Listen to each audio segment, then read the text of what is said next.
SG highway પર બુધવારે દિવસ દરમિયાન એક ગંભીર અકસ્માતની ઘટના સામે આવી હતી, જેમાં બેફામ ઝડપે દોડતા એક ડમ્પરે મહિલા કાર ચાલકના વાહનને ટક્કર મારી હતી. ટક્કર બાદ સ્થિતિ વધુ ઉગ્ર બની હતી અને હાઈવે પર અફરાતફરીનો માહોલ સર્જાયો હતો. મળતી માહિતી મુજબ જગતપુર 4 રસ્તા નજીક થયેલા અકસ્માત પછી ડમ્પર ચાલકે ઘટના સ્થળેથી ભાગવાનો પ્રયાસ કર્યો હતો. આ દરમિયાન તેણે બેકાબૂ રીતે વાહન હંકારીને અનેક વાહન ચાલકોની સુરક્ષા જોખમમાં મૂકી. સ્થાનિક લોકો એકત્ર થતા ડમ્પર ચાલક વધુ ઝડપે ભાગ્યો અને ડિવાઈડર પાર કરીને બીજી તરફ હાઈવે પર દોડ્યો હતો. આ સમગ્ર ઘટનાનો વિડીયો સોશિયલ મીડિયા પર વાયરલ થયો, જેમાં લોકો અને વાહન ચાલકો ડમ્પરનો પીછો કરતા જોવા મળે છે.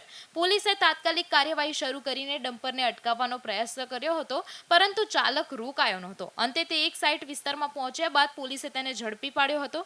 એસજી હાઈવે ટ્રાફિક પોલીસે આરોપી ડ્રાઈવર સામે ભારતીય ન્યાય સંહિતા અને મોટર વાહન અધિનિયમ હેઠળ ગુનો નોંધી વધુ તપાસ હાથ ધરી છે. આ ઘટનાએ ફરી એકવાર શહેરમાં માર્ગ સુરક્ષા અને બેફામ વાહન ચાલક અંગે ગંભીર પ્રશ્નો ઊભા કર્યા.